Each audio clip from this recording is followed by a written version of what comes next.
Hola, buenas tardes. Estamos ya, estamos todos los que convocados a esta parte de nuestra jornada dedicada a las ponencias que prepararon nuestros expositores, a quienes agradecemos mucho la gentileza de haber preparado sus trabajos y tener la oportunidad de compartir con ellos y contribuir al conocimiento de estas materias.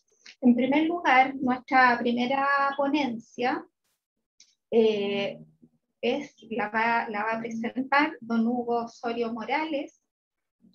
Don Hugo es abogado de la Pontificia Universidad Católica, Master of International Taxation, University of Sydney, magíster en tributación de la Facultad de Economía y Negocios de la Universidad de Chile. Está doctorando además en el doctorado en Derecho, mención Constitucionalismo y Derecho. Además yo aquí hice un resumen de lo que es su largo currículum. Trabajó previamente en el Consejo de Defensa del Estado,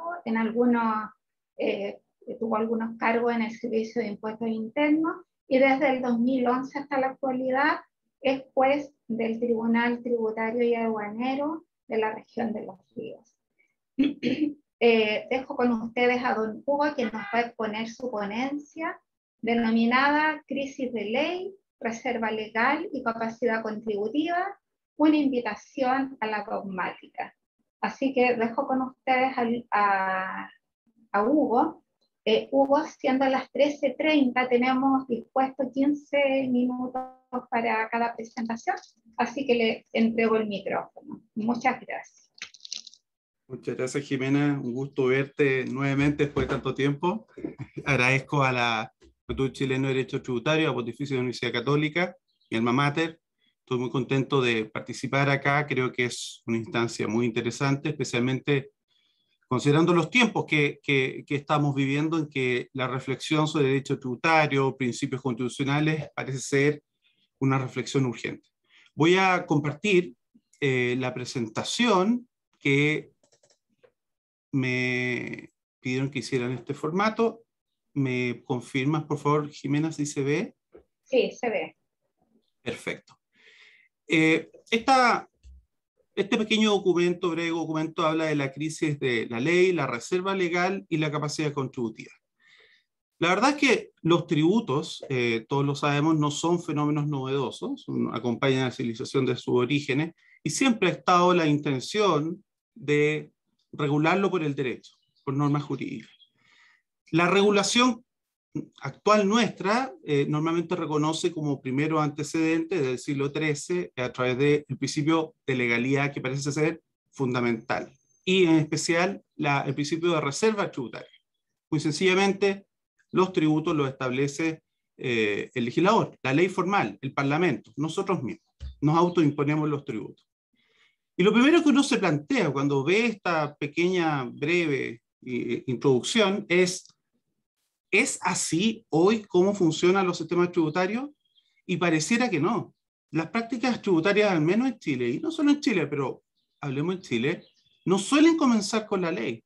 Suelen comenzar con lo que el servicio señala en innumerables oficios, circulares, respuesta a consulta, los catálogos, los catálogos donde señala una serie de operaciones que podrían ser elusivas, que ni siquiera nos presentan cuáles son su fundamentación, y los operadores lo que hacemos es, guiarnos por esas instrucciones, ¿no? Por esas opiniones, que supuestamente no son obligatorias para los contribuyentes, pero en la práctica los contribuyentes y, por qué no decirlo, también muchas veces los tribunales, siguen esas instrucciones.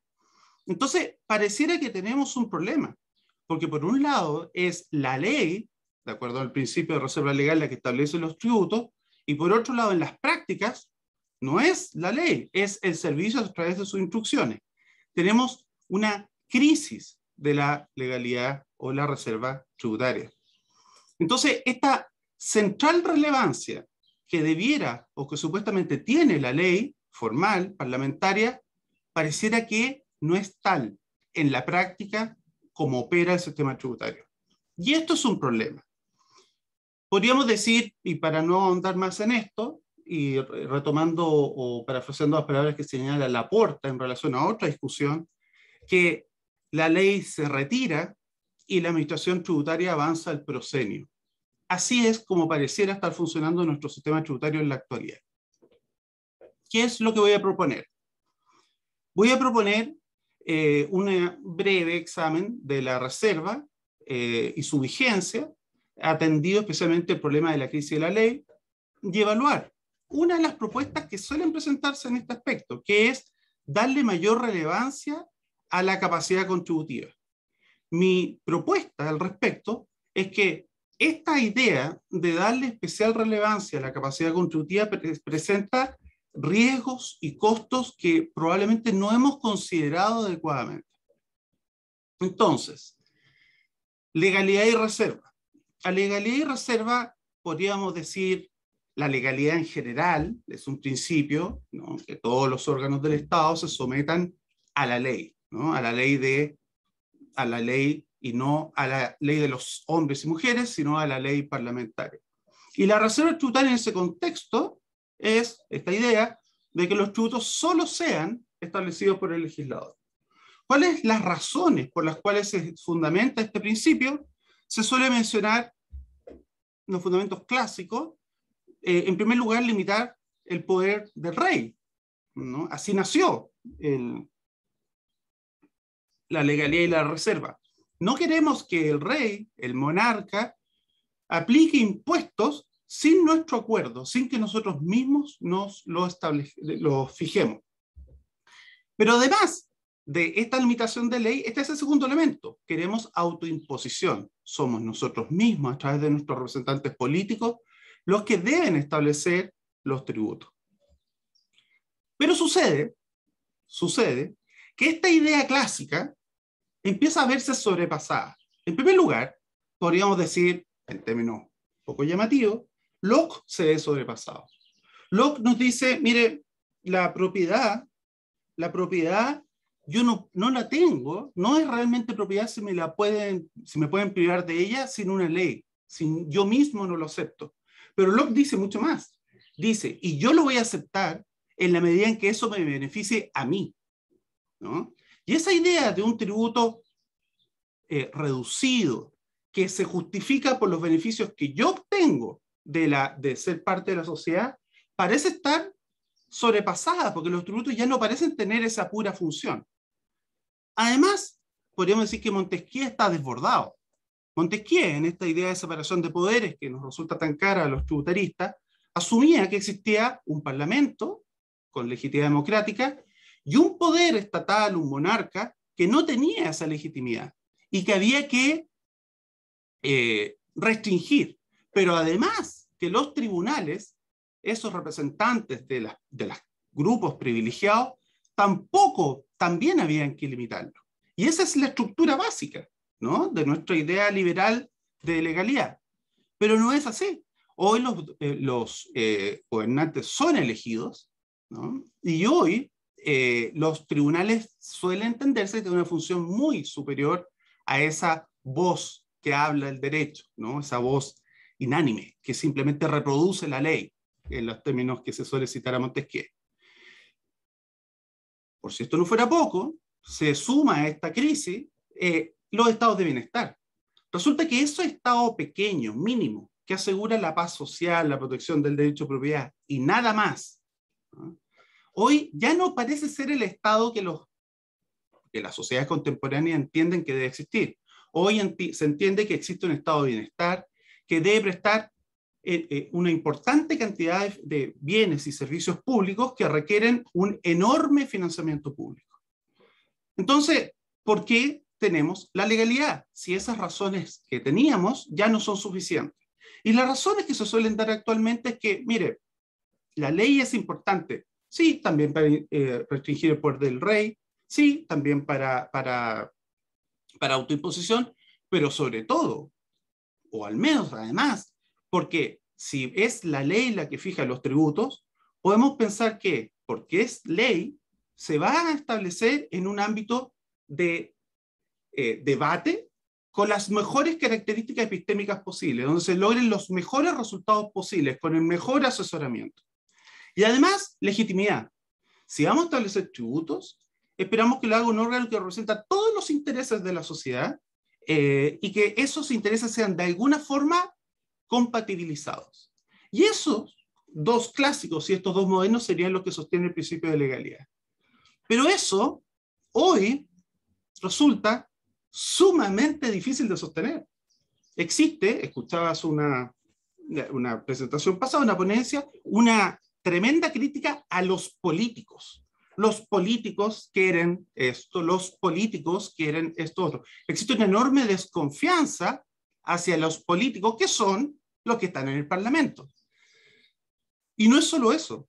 Incluso en materia penal, donde, y por favor, en ningún caso igualo legalidad penal y tributaria, pero incluso en materia penal, donde la legalidad tradicionalmente era muy importante, también hay una enorme crisis. Los dogmáticos y los estudiosos del derecho penal ya no confían tampoco en el legislador, porque hay populismo penal, porque tienen poca asesoría, y confían en los jueces para que introduzcan racionalidad en las penas y los delitos. Entonces estamos en un mundo muy distinto.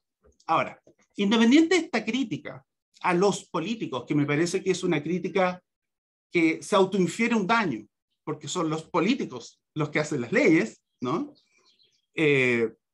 Hay muchas y muy importantes causas por las cuales tenemos crisis de la ley. No son los políticos solamente.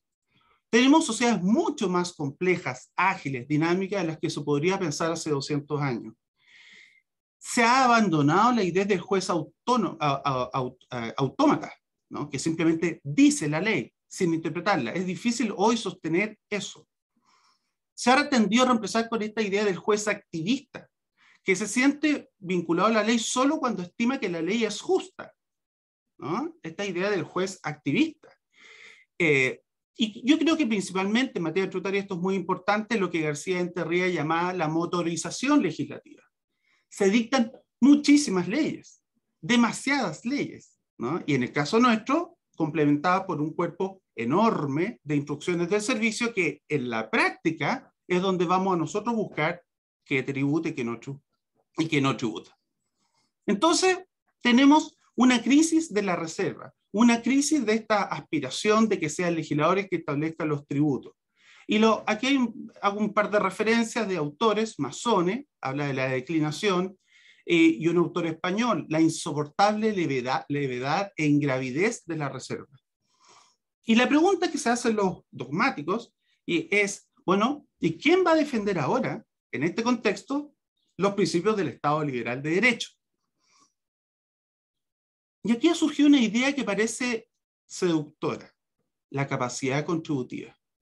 No puedo, desde luego, aquí profundizar mayormente, pero lo que se señala es, y aquí está una interesante propuesta del profesor García Novoa, de que hay que ampliar el rol de la capacidad contributiva. La capacidad contributiva no es como se entendía antiguamente, sino algo mucho más importante. Es el guardián del Estado liberal, para evitar este crecimiento inorgánico de los tributos que tiende o puede ahogar las aspiraciones liberales.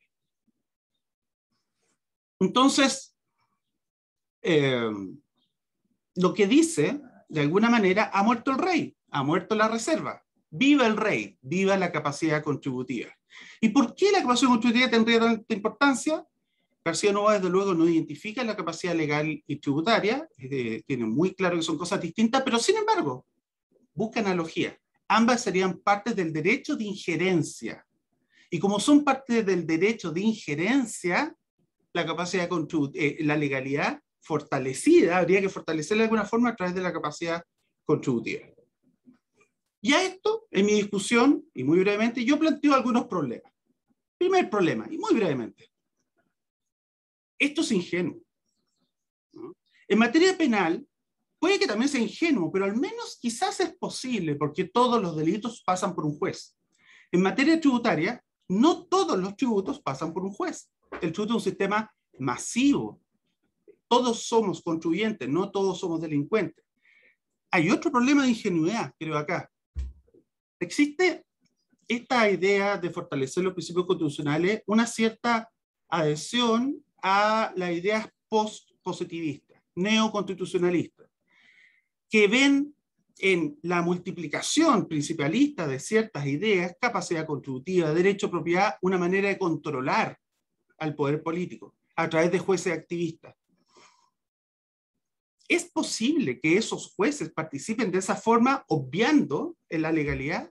Personalmente creo que no. Ahora, si no es posible, y me parece a mí bastante evidente que no es posible, ¿es solo ingenuidad o hay algo más? Porque esto genera instancias de litigación. Yo puedo litigar diciendo que se ha infringido la capacidad contributiva.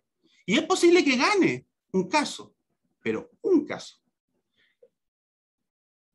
La segunda razón por la cual hay que considerar cuidadosamente esta propuesta es que tiende a difuminar el desacuerdo político. Los tributos, nos guste o no, generan desacuerdo político. Y la instancia que los estados democráticos han establecido, que son aquellas donde se resuelven estos desacuerdos políticos, es el Parlamento, el sistema político, no los jueces.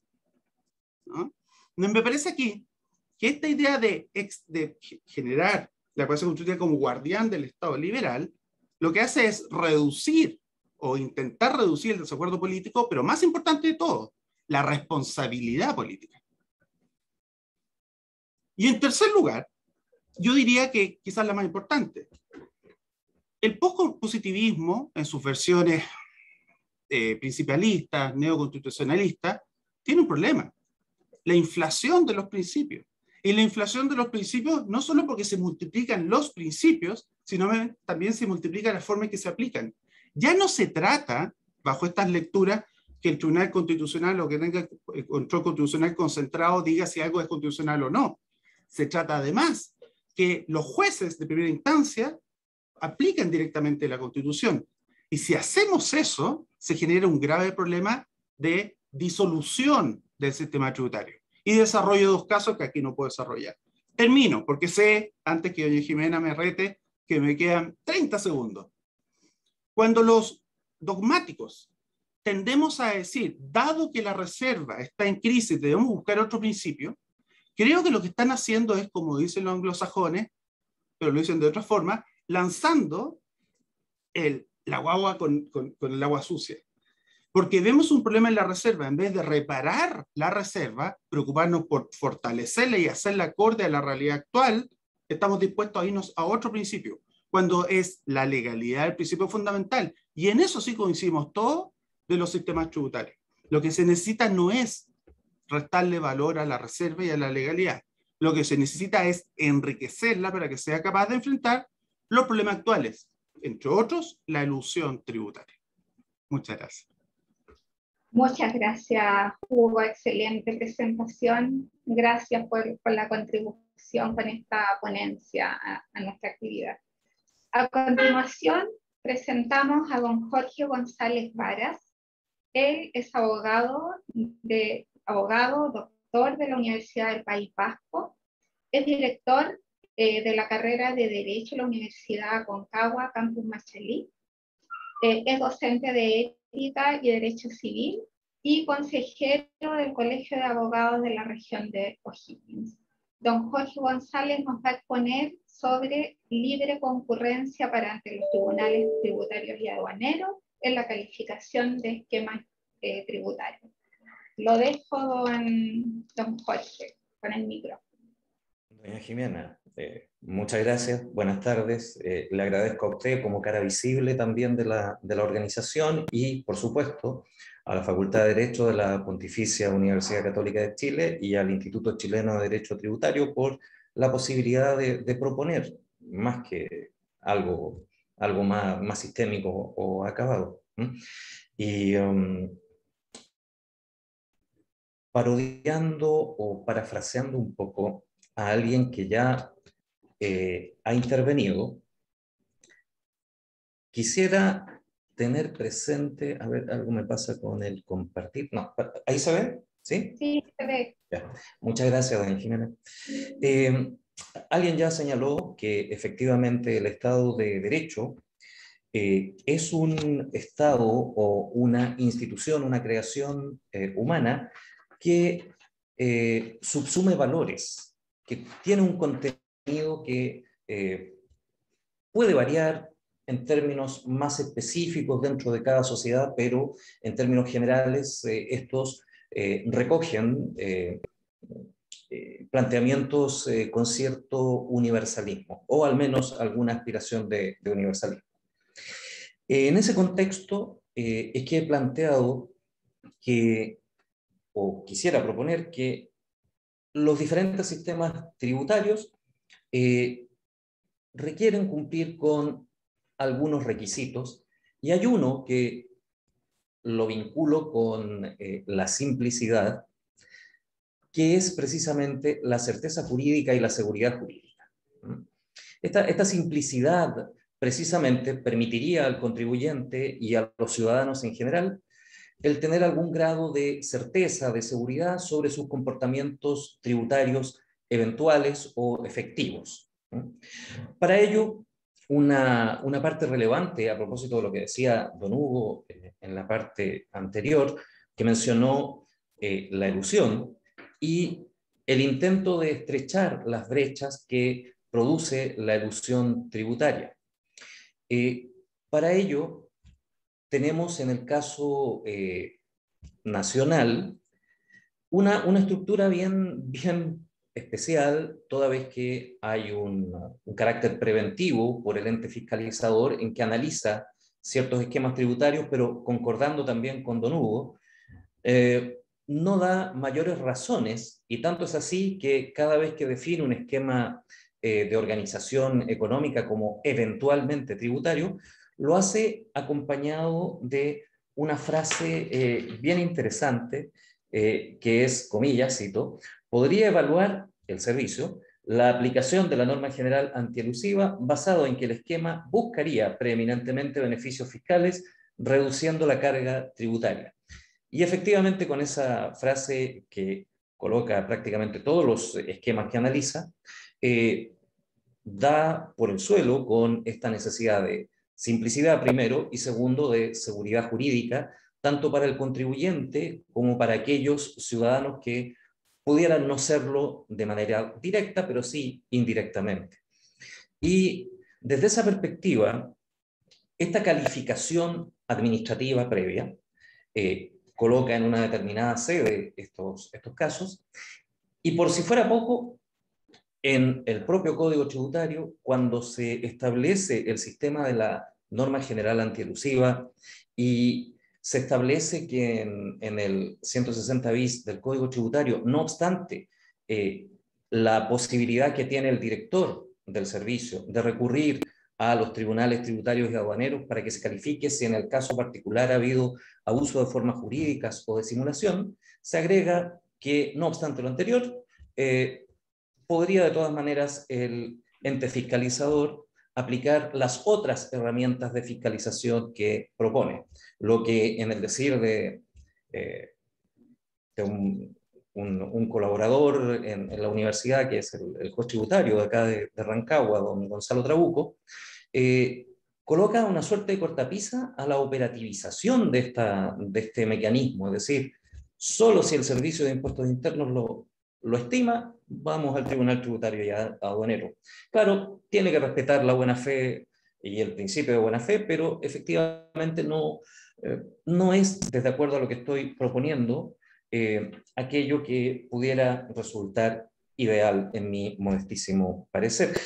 Y en esa misma línea, frente a este escenario, tengo la percepción que se requiere, no por una ingenuidad, y me gustó mucho lo que dijo don Hugo en la ponencia anterior, lo que se requiere es precisamente que el ente jurisdiccional especializado pudiera tener también una participación, no en la generación, sino por un mecanismo de acción también de parte de los contribuyentes o eventuales contribuyentes o los ciudadanos, para ir directamente al Tribunal Tributario y Aduanero y poder solicitar, mire, por favor, yo necesito una cierta seguridad jurídica de que lo que voy a hacer es adecuado, tanto desde el punto de vista normativo como desde el punto de vista de los principios del sistema tributario, y que no voy a probablemente pasar a llevar alguna normativa o incurrir en abuso o de formas, perdón, o en simulación. Y por lo mismo, en ese esquema no basta con que el legislador tributario entregue la calificación a entes administrativos por más calificados que sean. Aquí hago un pequeño paréntesis. ¿Por qué digo esto? En mi juventud me tocó trabajar como procurador en la Dirección Nacional, en lo que se llamaba Defensa Judicial. Y efectivamente me tocaba acompañar a los fiscalizadores a prestar algunas declaraciones, y en una oportunidad, entre los distintos procuradores, conversábamos de un caso y decíamos, oye, aquí no hay nada, ¿por qué tenemos que seguir con esto? De hecho, falleció el contribuyente, y ya cuando ya se repuso toda la situación, solo se vio beneficiada la viuda y la hija. Y en definitiva la respuesta que me dieron fue quizás muy de texto. Aquí no estamos ni para ser justos ni injustos. Tenemos que representar a nuestro cliente, que es el fisco, y el tribunal decide. Pero en esa época también sabemos que la forma en que los tribunales podían operar era siempre con una suerte ¿cómo decirlo?, de cercanía. Eso es, cercanía con el fisco. Recuerdo que los procuradores del Consejo de Defensa del Estado en esa época no les parecía muy apropiado que no solo ellos, sino que también Impuestos Internos pudiera fotocopiar el expediente completo, ¿no? Estamos hablando del antiguo sistema penal, ¿no? por si acaso, ¿no? Y no obstante eso, insisto, esta calificación entregada solo a entes administrativos no es suficiente en lo que estoy planteando, y tampoco basta que la posibilidad de obtener el pronunciamiento jurisdiccional de los tribunales tributarios y aduaneros, la posibilidad de accionar para ello sea exclusiva también del Servicio de Impuestos Internos. Y en ese sentido, ¿por qué motivo? Porque fundamentalmente las posibilidades administrativas, a pesar de la ley 19.880 y la ley 18.575, no son de las más dúctiles para poder obtener una siquiera declaración de parte de la administración. Por lo tanto, los administrados en este sentido, a pesar de esa normativa que creo que todavía debe ser perfeccionada, a pesar de que ello, nos encontramos en una situación frente al tema de los actos eventualmente elusivos que en mi modestísima propuesta es un tanto desmejorada. Por lo tanto, se requeriría incorporar al contribuyente para que pueda concurrir libremente ante el ente jurisdiccional especializado y no tener que esperar a que, si lo estima del caso, lo haga el Servicio de Impuestos Internos, y que se pudiera solicitar a este tribunal que despejara al menos los criterios. Es un tema todavía en pañales para conversarlo y profundizarlo, o al menos los criterios si existe o no abuso de formas o simulación.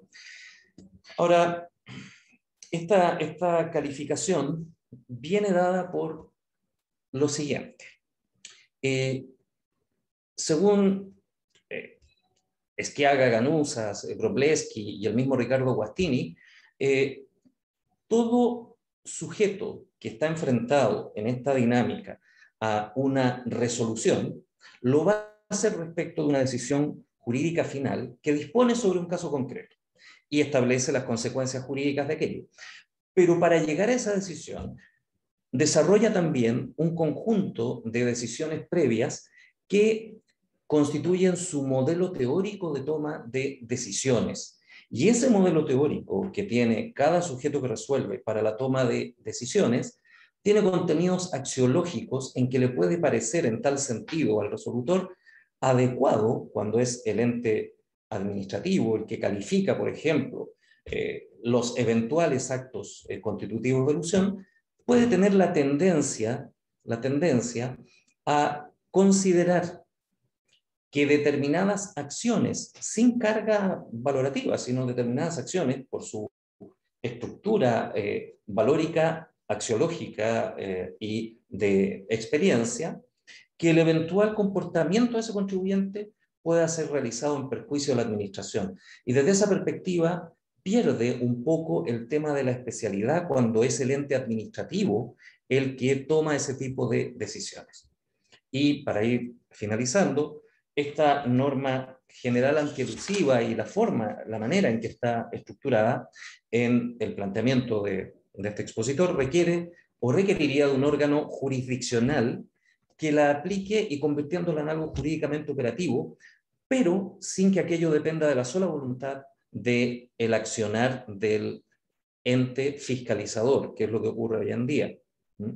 Ahora, y concuerdo también en que finalmente uno termina tratando de despejar cuál es el comportamiento, recurriendo a las circulares del Servicio de Impuestos Internos y a toda esa enorme cantidad de documentos que se suelen emitir por el servicio.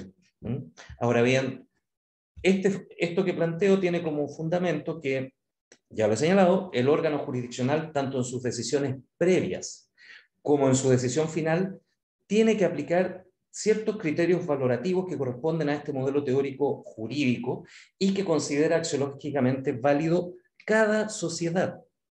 Y eso eventualmente debe estar reflejado por el Parlamento o por el Poder Constituyente en sus distintos textos normativos. Pero quien tiene la función de velar para que la aplicación de esto sea efectivamente concordante es precisamente los entes jurisdiccionales. Y desde esa perspectiva es el planteamiento que hago, es decir, que se le permita al contribuyente o incluso al ciudadano que aún no lo sea, poder concurrir directamente y libremente ante el Tribunal Tributario y Aduanero competente para que se pronuncie, si no sobre la figura específica, al menos sobre los criterios que deberían orientar la existencia o no de estos elementos o constitutivos, eventualmente de simulación o de abuso de formas jurídicas que pudieran ser a su vez base o elemento para la elusión tributaria,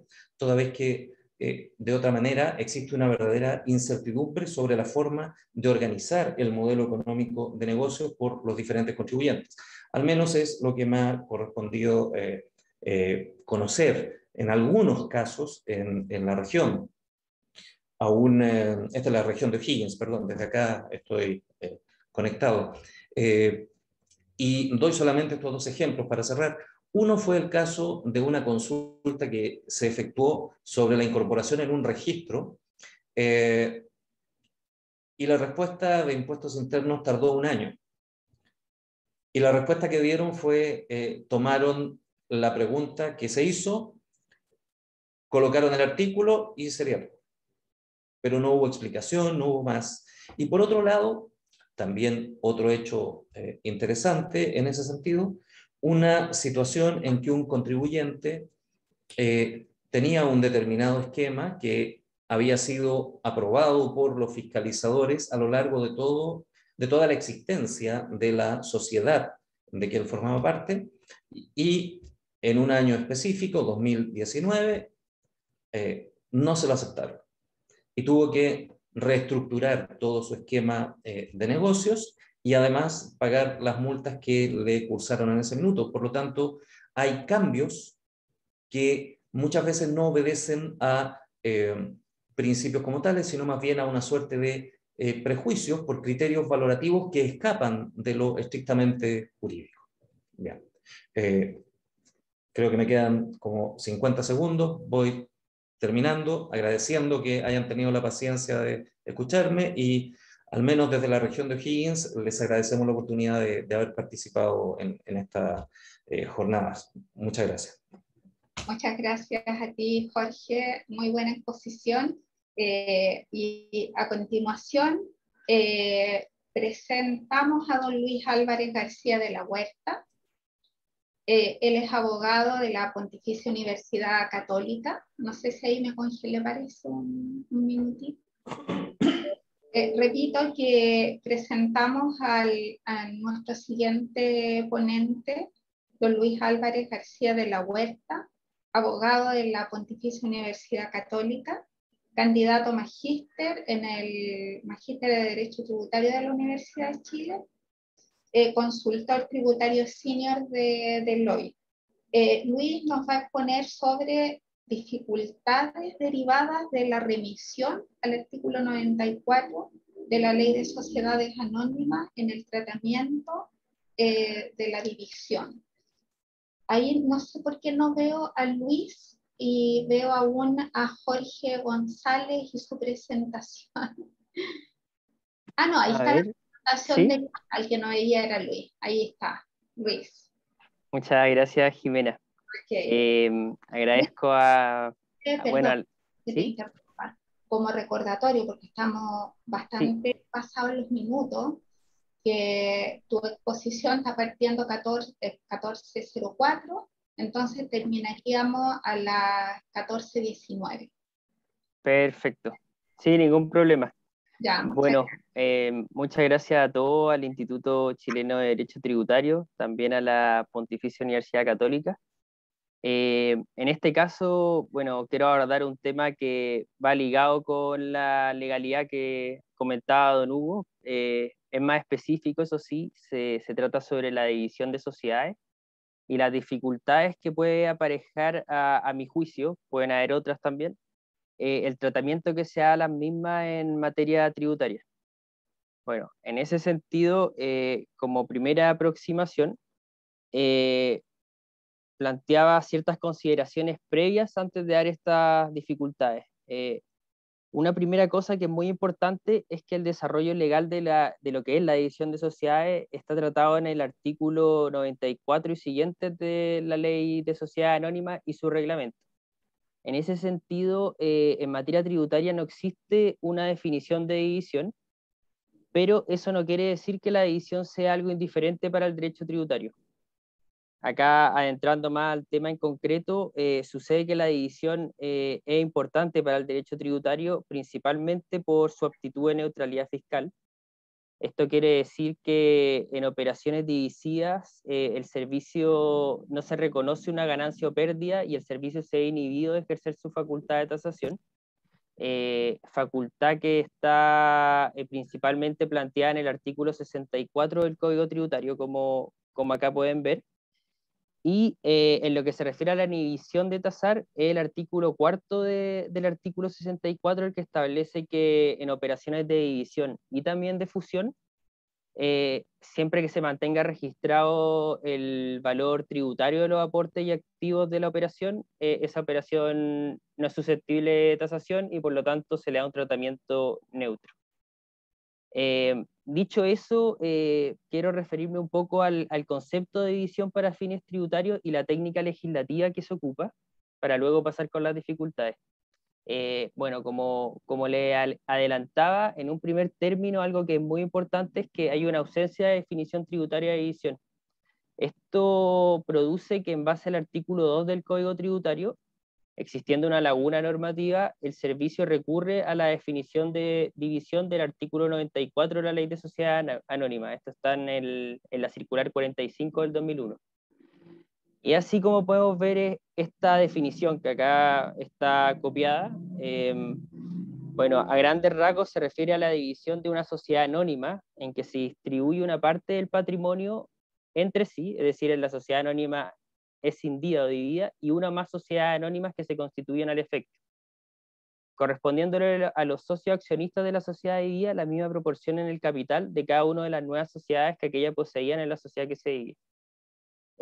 Así, para efectos tributarios, en base a la circular 45 referida, esta es la definición que aplica para división. Respecto a esta definición, definición de división, lo que es importante considerar a nuestro juicio son tres aspectos. El primero es que es una escisión parcial. Que sea una escisión parcial quiere decir que la sociedad dividida preexiste una vez hecha esta operación. Es decir, al decir la definición que el patrimonio se distribuye entre sí, entre la dividida y entre una o más sociedades, no se está distribuyendo la totalidad del patrimonio, por tanto la sociedad dividida subsiste. Esto se opone a la división total, que es algo muy común en el derecho comparado, está presente en Argentina, en Colombia, en las directivas de la Unión Europea también se puede ver como es algo común. Y lo mismo ocurre también con otro tipo de escisión, que es la escisión por absorción. En esta se ve más claramente a qué se refiere la división, la definición, porque, como dijimos, se constituye una nueva sociedad producto de la división de la sociedad anónima, y eso significa que es por creación, y eso se opone a la por absorción, que en ese caso el patrimonio asignado no tiene como objetivo constituir una nueva sociedad, sino que se puede aportar a una sociedad preexistente.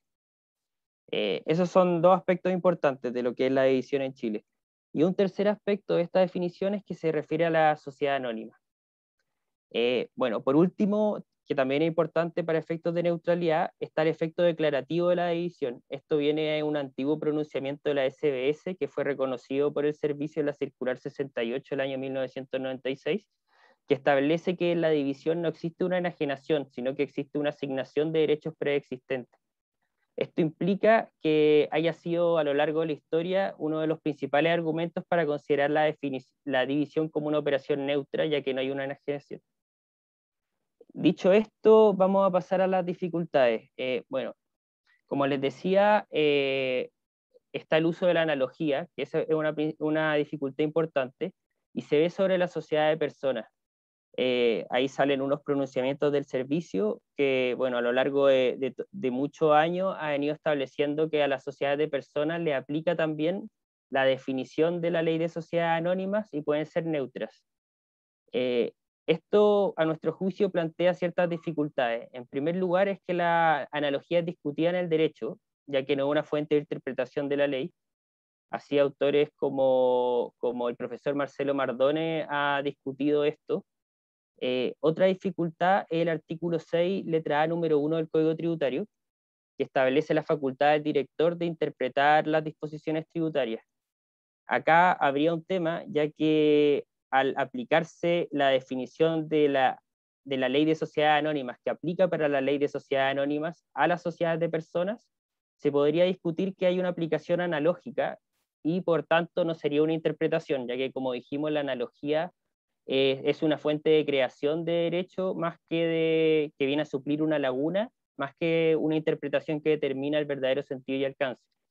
Y por último, profundizando en la analogía, también cabe decir que la analogía en el derecho tributario, y acá se liga con el principio de legalidad, es sumamente resistida. Es así como el mismo Tribunal Constitucional ha reconocido esto en una sentencia del año 2007, lo hace en base a los impuestos y a las exenciones, que acá la tasación quizás no va ligada directamente a los mismos, pero igual lo consideramos una dificultad, ya que siempre a grandes rasgos se ha establecido que en el derecho tributario incluso la interpretación extensiva es discutida, y acá estamos en el campo de la analogía, que va más allá de una interpretación extensiva.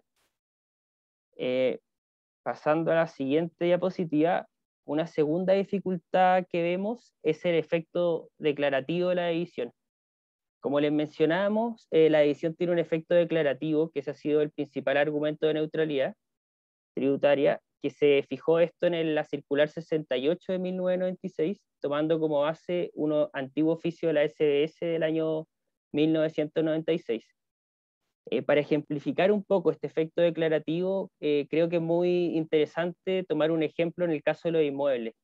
En el caso de los inmuebles, cuando hay una convención o un contrato para transferir el dominio, normalmente ese contrato, como podría ser una compraventa, es el título para transferir el dominio, pero el modo es la inscripción en el conservador de bienes raíces. Es decir, se requiere inscripción para que el inmueble se transfiera. En el caso de la división eso no ocurre. Como tiene un efecto declarativo, la Corte Suprema ha fallado en una sentencia del 6 de enero del 2016, que en estos casos la sola división transfiere el dominio a la sociedad que se crea. Y esto es algo que es importante, ya que no se requeriría la inscripción en el conservador y esta solo tendría por fin mantener la historia de la propiedad raíz, es decir, la inscripción en el conservador no transfiere el dominio, sino que es solo una medida de publicidad. Entonces, ¿dónde está la dificultad acá? La dificultad está que el artículo 19, número 24 de la Constitución establece la legalidad de los modos de adquirir el dominio. Es decir, los modos de adquirir el dominio tienen que estar establecidos en la ley, que ahí está como principal norma el artículo 588 del Código Civil, a lo que se añade la ley. Y en lo que es la ley, el modo de adquirir el dominio es la definición del artículo 94 de la Ley de Sociedades Anónimas. Es decir, hay un modo de adquirir el dominio para la división de sociedades anónimas respecto a otras sociedades anónimas, pero ¿qué pasaría en el caso de una sociedad de personas, como podría ser una sociedad de responsabilidad limitada? En ese caso habría una laguna y se estaría, por así decirlo, quebrantando esta legalidad de los modos de adquirir el dominio, que a nuestro juicio igual plantea un problema, ya que esta misma legalidad es algo que ha sido reconocido por la Constitución en el artículo 1924 y también por el Tribunal Constitucional. Ahí hay un fallo que es el 115 del 1990. Y ya más avanzado en la presentación, una tercera dificultad que encontramos que es importante es una controversia que podría haber entre el derecho corporativo con el tributario. Como les señalaba, la definición de la Ley de Sociedades Anónimas es una definición que establece una escisión parcial por creación, parcial porque la sociedad de día subsiste y por creación porque se constituye una nueva sociedad y se opone a lo que es la escisión total y la escisión por absorción. En ese sentido, algo que nos genera y nos plantea una dificultad es que en el caso de las sociedades de personas, como no tienen una definición de división como el artículo 94, bien podría pensarse que podrían atender a una definición técnica de definición que comprenda la total y la por absorción y también ser considerada neutra por el servicio. Pero bajo las interpretaciones sostenidas, eso no es algo que aplique. Y por otro lado, cabe preguntarse si esta supeditación al interés corporativo tiene mucho sentido. Como les decía, para que una operación sea neutra tiene que considerarse división del artículo 94 de la Ley de Sociedades Anónimas, pero cabe preguntarse si esto tiene sentido, porque la principal norma que establece la neutralidad tributaria de la división es el artículo 64, inciso cuarto del Código Tributario, y esa norma lo establece para las divisiones y las fusiones. Entonces, por ejemplo, si uno quisiese efectuar una escisión total, perfectamente podría hacer una escisión de la Ley de Sociedades Anónimas en que se constituye una sociedad y subsiste la dividida y posteriormente fusionar la sociedad constituida con la dividida, absorbiéndose la dividida. En ese supuesto se lograrían los mismos efectos económicos que una escisión total por medio de más pasos, siguiendo la división de la Ley de Sociedades Anónimas y la fusión de la Ley de Sociedades Anónimas, pero en definitiva resultaría en un mismo efecto económico. Lo mismo se podría decir sobre la escisión por absorción, es decir, en ese caso, en cambio de dividir una sociedad y aportarse el patrimonio a una empresa preexistente, bien podría constituirse una sociedad con una división del artículo 94 de la Ley de Sociedades Anónimas y después esa sociedad constituida ser absorbida por una preexistente en base al artículo 99 de la Ley de Sociedades Anónimas mediante una fusión por incorporación. Entonces, estos ejemplos dan para pensar si el interés corporativo debería estar por sobre el tributario para fijar una neutralidad tributaria, ya que muchas operaciones se pueden realizar del mismo modo obteniendo resultados equivalentes. Bueno, en base a eso, como conclusiones, creemos que sería conveniente que existiera una definición de división en materia tributaria. Esto permitiría un mayor sustento interpretativo al servicio, ya que, como decíamos, el director del servicio está facultado para interpretar disposiciones tributarias, y en este caso, la Ley de Sociedades Anónimas no sería propiamente una disposición tributaria, y por otro lado, es inevitable recurrir al campo de la analogía para subsanar esta situación para las sociedades de personas.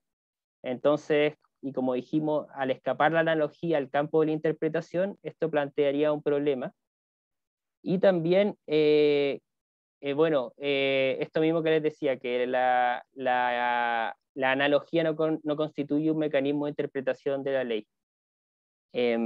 Ya finalizando, en lo que respecta a la división como modo de adquirir el dominio, si bien el servicio a través de la SBS ha sostenido que hay una adjudicación de derechos preexistentes, esto solo ha sido consagrado a nivel administrativo. Finalmente, el artículo 64 que establece que las divisiones son neutras, más allá de si exista o no enajenación, y lo que interpreta la circular 68 de 1996 y los oficios que se dictan, van en esa misma línea. Por lo tanto, esto a nuestro juicio no requeriría una modificación legal ni nada por el estilo. Y finalmente, en lo que se refiere al contenido de una definición tributaria de división, creemos que requiere mayor análisis, pero sería bueno que si hay una definición, incluya a las sociedades de cualquier tipo, ya que es como así funciona en la práctica, y no solo a las sociedades anónimas, que es el caso del artículo 94, y siempre teniendo en vista si es preferible supeditar el fin corporativo de la sumisión a una ley corporativa como es la ley de sociedades anónimas, o un fin tributario que buscaría regular efectos económicos que sean similares o equivalentes. Eso es, muchas gracias. Ok, muchas gracias Luis por tu excelente presentación. A continuación tendremos la ponencia de don Gonzalo Vergara Quesada, abogado de la Pontificia Universidad Católica, máster en Derecho Convención en Derecho Tributario de la Pontificia Universidad Católica, docente también de la Universidad Católica, la Cátedra de Derecho Tributario, en la Universidad de Concepción, en la Universidad de los Andes y en la Universidad Adolfo Ibáñez. Además es gerente legal tributario en Pricewaterhouse y tiene también una historia de trabajo en el Servicio de Impuestos Internos. Desafortunadamente Gonzalo, por temas de agenda, no puede estar presencialmente, pero nos mandó su video por la presentación. Así que ahora le pido a la persona de la universidad que va a proyectar la presentación.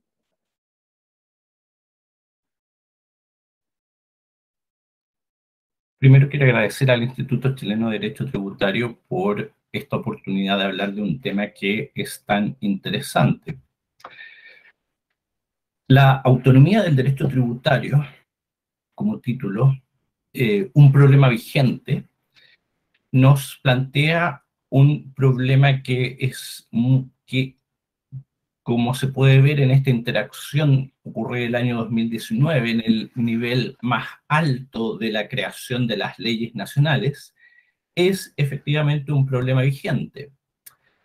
En el 2019, durante la discusión de una ley, esencialmente un diputado acusa al ministro de Hacienda de la época de estar queriendo hacer primar por sobre las leyes tributarias las normas del derecho común. El ministro en su defensa responde que no están tratando de hacer primar una ley sobre la otra, sin dar una explicación mayor, ni aparentemente ninguno de los dos comprende de manera más profunda cuáles son las implicancias de este problema de la autonomía y de la integración de los vacíos del derecho tributario. Bueno, este problema parte hace ya más de 100 años,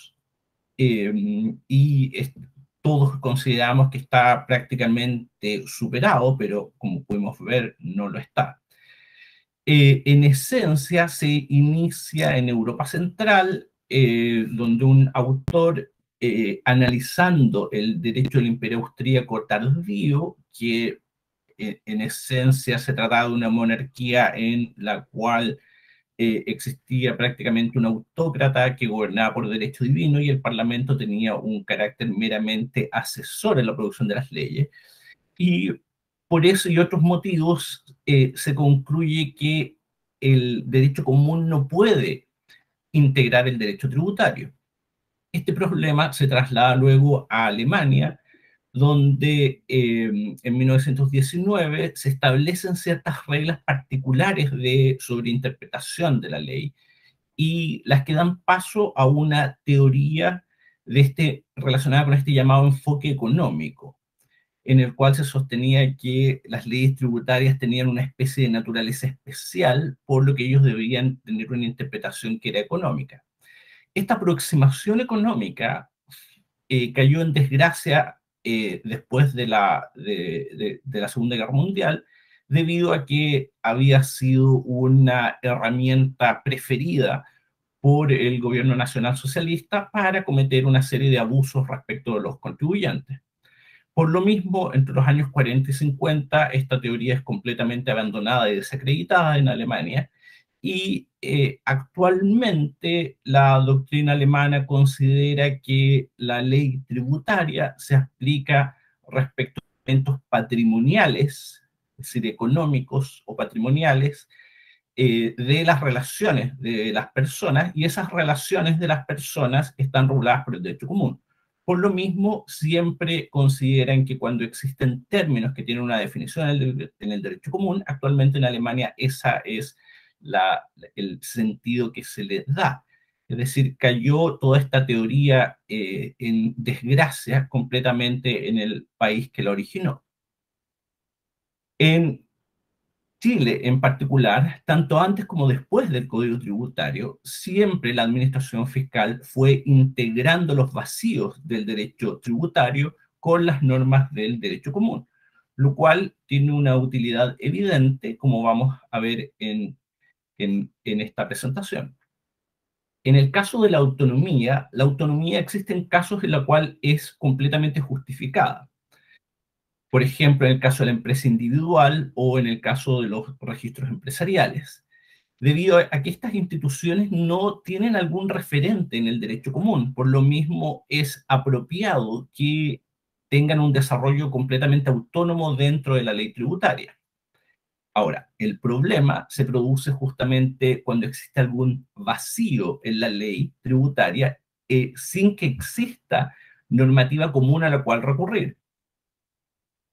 Entonces, justamente en estos casos, especialmente en el caso de los registros empresariales, si todos recordarán en la primera época del Fondo de Utilidades Tributarias, no existía una regulación detallada en la ley, por lo mismo el vacío de las leyes debía ser llenado mediante interpretaciones administrativas, que no tenían en rigor ningún referente normativo.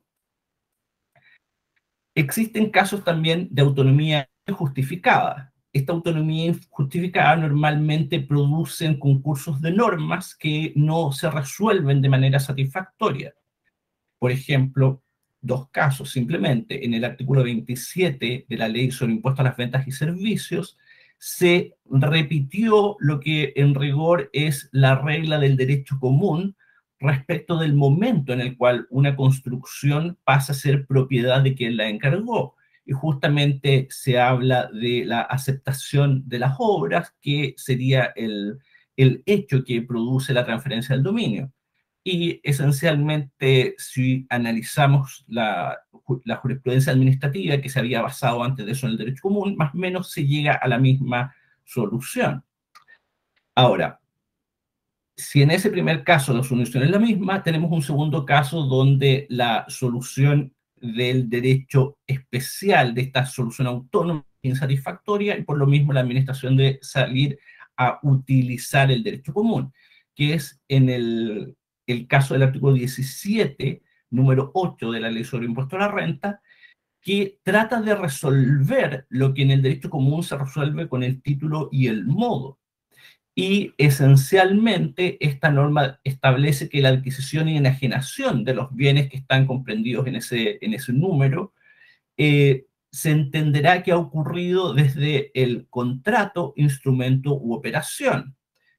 Contrato es un acuerdo de voluntades, instrumento es un documento que da cuenta de un hecho, un documento escrito, y operación en rigor usado en ese contexto también se está refiriendo a un contrato. Entonces, justamente en rigor no resuelve el problema del título y el modo, porque el contrato podríamos presumir que lo que intenta hacer es que se entiende que la enajenación ocurre en el momento en que las partes se ponen de acuerdo, pero justamente como hay una referencia al instrumento, en realidad no se puede resolver adecuadamente este problema, y por lo mismo la misma norma hace una referencia al modo de adquirir los inmuebles para evitar aparentemente problemas mayores, pero el Servicio de Impuestos Internos tiene que recurrir al derecho común en el caso de la sucesión por causa de muerte, o en el caso de las acciones crías. Por lo mismo, justamente es una regulación claramente, extremadamente imperfecta. Ahora, la gran dificultad que enfrenta el derecho tributario respecto para una aplicación autónoma es justamente establecer parámetros objetivos dentro de la ley, porque podemos ver los ejemplos en el derecho nacional que cada vez que se establecen lo que son en rigor conceptos jurídicos indeterminados en las leyes tributarias que no tienen un referente en el derecho común, como la habitualidad, el gasto necesario, los inmuebles con instalaciones que permitan una actividad comercial o industrial, al cual se agregó lamentablemente esta suficiencia del amoblado, o agotar prudencialmente los medios de cobro, debido a que en todos esos casos no se establecen parámetros objetivos dentro de la ley, es finalmente el Servicio de Impuestos Internos el que debe determinar los elementos esenciales del hecho grabado, lo cual justamente es una ofensa bastante grave para el derecho constitucional. Ahora, existen casos justamente donde podemos ver cómo la integración es bastante más satisfactoria que estos intentos por crear normas autónomas. Por ejemplo, en el caso del domicilio, que justamente tiene un componente que es un elemento psíquico que no puede ser constatado. Por lo mismo, debe ser presumido a través de otros hechos. Y justamente las presunciones, al ser medios de prueba, deben ser creados por la ley o por el juez, pero no deben ser creados por la administración. Por lo mismo, debido a que todos estos hechos base para poder establecer la intención del contribuyente están establecidos en el Código Civil, llegamos a una solución satisfactoria. Algo similar ocurre en el caso de la nulidad de los actos administrativos, perdón, de los actos de los contribuyentes, en cuyo caso justamente se requiere una sentencia judicial que la declare. Por lo mismo existe un momento en el cual existe claridad respecto de la nulidad, previo a un procedimiento de lato conocimiento. Ahora, no necesariamente la integración en nuestro derecho va a ocurrir siempre por la ley. En algunos casos, como en los premios que otorgan los casinos de juego regidos por la legislación especial, en ese caso los ingresos del casino están determinados conforme al reglamento de casinos, lo cual justamente tiene un efecto respecto al impuesto al valor agregado, pero nuevamente es una norma que no es creada por la administración fiscal la que viene a integrar el derecho tributario. Ahora, el recurso al Código Civil justamente permite además recurrir a otro tipo de textos que no son creados por la administración tributaria, que vienen a integrar estos vacíos. Entonces, justamente aplicando las reglas sobre interpretación de la ley, el Servicio de Impuestos Internos pudo determinar que en el caso de los bonos, el significado de ese término estaba dado por el uso natural y obvio de las palabras. En el caso de los libros digitales, justamente pudo determinar que ellos estaban exentos del impuesto adicional, producto del análisis de la historia de la ley, y en el caso de la agencia de negocios, logró, recurriendo al concepto de la equidad natural, permitió que la doctrina integrara los vacíos del derecho tributario. Entonces, en todos esos casos, justamente la administración no actúa de manera arbitraria y actúa justamente sobre la base de textos que ella no los ha creado, es decir, ella no está estableciendo la política fiscal. Entonces, a modo de conclusión, lo que podemos decir es que es justamente uno de los elementos favorables de nuestro derecho tributario es que ocurre esta autonomía limitada. Y esta autonomía limitada permite que una parte importante de los casos en los cuales existen vacíos en las leyes tributarias sean llenados con otras normas de rango legal. Además, esta autonomía limitada evita el concurso de normas, es decir, evita tener que compatibilizar regulaciones paralelas para un mismo hecho, y reduce la posibilidad de un actuar arbitrario de la administración que debe recurrir a un concepto que ella no crea, y por lo mismo ella no establece la política fiscal. En cambio, en los casos cuando se intenta aplicar una autonomía que no es limitada, el principal problema en nuestro derecho tributario ha sido esta creación de conceptos jurídicos indeterminados, sin que existan parámetros de ley que permitan una aplicación objetiva, lo cual termina provocando una serie de problemas muy graves, entre los que se encuentra que es el director del Servicio de Impuestos Internos quien debe establecer lo que en rigor son políticas de Estado, políticas que debería establecer el Parlamento. Por ejemplo, si el arrendamiento de un inmueble está grabado o no. Y supone el absurdo en el caso de una autonomía ilimitada, de tener que establecer regulaciones paralelas respecto de todo, de las reglas civiles, de las reglas comerciales, de las reglas sanitarias sobre libre competencia, entre otras. Bueno, espero que esta reflexión sea de utilidad y solo me queda agradecer al Instituto por esta posibilidad. Muchas gracias. Muchas gracias, Gonzalo, por tu exposición. Aviso que a las 15:15 nos reconectamos con la sala principal, cuyo link está compartido ahí en el chat, y continuamos a esa hora puntualmente con el siguiente panel que va a tratar sobre el impuesto al patrimonio. A contar de este momento hacemos una pausa porque estamos un poquito pasados en la hora y nos vemos a la tarde. Muchas gracias.